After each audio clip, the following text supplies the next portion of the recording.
You'll appreciate there's lots to talk about with Donald Trump, but I do really want some of the public debate to focus on Joe Biden and the Democrats and the reckless way they keep escalating this debate in the US. Let's go to former Democrat White House staffer Barbara Heineback, who joins me now.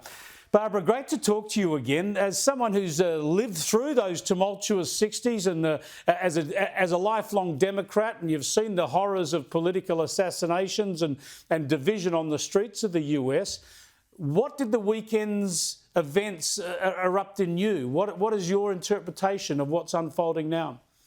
Yeah, well, thanks for having me, Chris.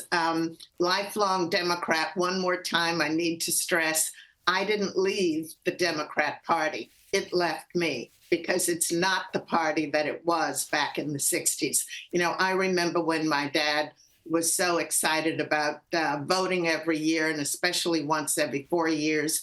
And I was a little girl in the car with mom and dad for a couple of hours in the winter in November going to the polls. And we were fighting for serious freedoms. When JFK was assassinated, I was a little girl then, and I watched on television and I saw and tried to follow a little bit what was going on, and remembered he and Jackie walking down Pennsylvania Avenue the day of the inauguration and then hopping out and coming to the White House and the arena there and everyone welcoming them into the White House.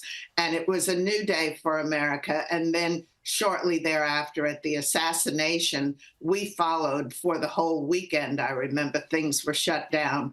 And then fast forward to when Martin Luther King Jr. was assassinated. By then, I was in university at Howard University, Washington, D.C., coming home from university that night. I think it was a Thursday in 1963.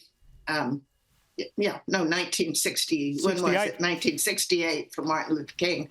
And coming home, and all of a sudden I heard bullhorns and police up and down the streets. There's a curfew, get home. I went home for a few minutes. I was scared to death, first time away from home, and tried to run down to my boyfriend's house, and I got pepper sprayed, fell on the curb, and it really does make you dizzy and all. And there was a bloodbath in Washington, D.C. The slogan was "Burn, baby, burn." Well, people were fighting for their rights. It was the wrong thing to do.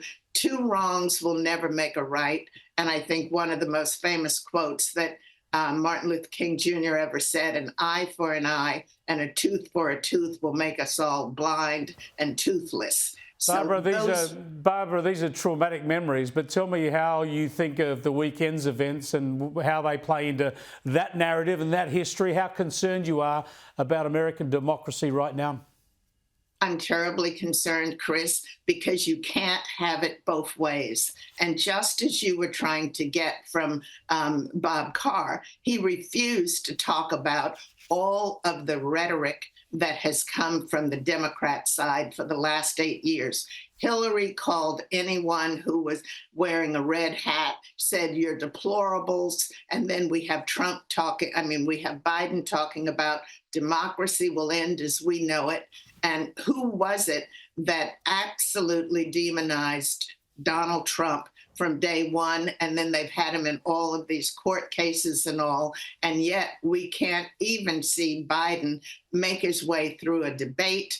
And even the other day, what he called his big boy press conference, he didn't manage that well, tried to blame it on having a cold and just got back from Europe. Well, 2 weeks home from Europe is not a tough pull. And also, when you're riding on Air Force One, which I've ridden many times, it's a pretty comfortable plane. He has a lounge, he has a bed, he has his own area in that plane where he can get all the rest he needs, all the briefings he needs. So it's a poor excuse on the Democrat part. Yeah, it's a shocking situation.